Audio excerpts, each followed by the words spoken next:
Sveicināti, sveicināti! Daži sestdien bija Marta Stāns svētki. Nē,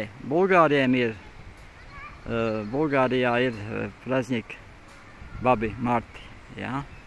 Tas ir tā kā Marta Stāns svētki, jā. Un tagad mums zied šās te brīnišķīgas, smaržīgas ziedi. Un jaunieši un varbūt arī kādi dažādi citi, ko jūs redzēt, un cilvēki Bulgārijā sakarina tādas vēlējumus, tādas mazas, tādas sarkan-baltas, tādas lentītes, un lai šīs ziedošais koks atnes viņiem svētību, un dažādas vērtības, pats galvenais meitenes karina šeit, lai mīlestība atnāk, jo ziedi jau vienmēr, teiksim, simbolizē maigumu, mījumu. Nu tā ir.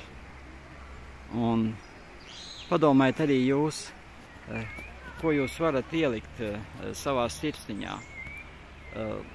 Saprotiet, ir ļoti svarīgi šajā te laikā, lai mūsu sirdīs būtu mūsu ķermenī maigums, mīļums, pozitīvisms, jo no tās mīnus zīmes jau apkārt pietiek. Bet ir svarīgi dienu uzsākt ar labām sajūtām, ar pozitivitāti.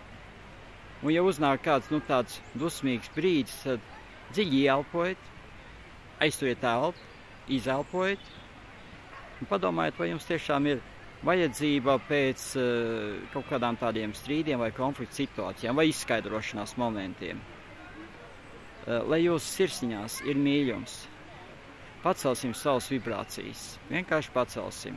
Būsim paši, tādi, iekš gaismas.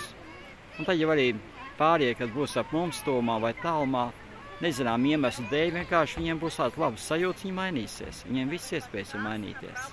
Labi, pagaidām, paldies!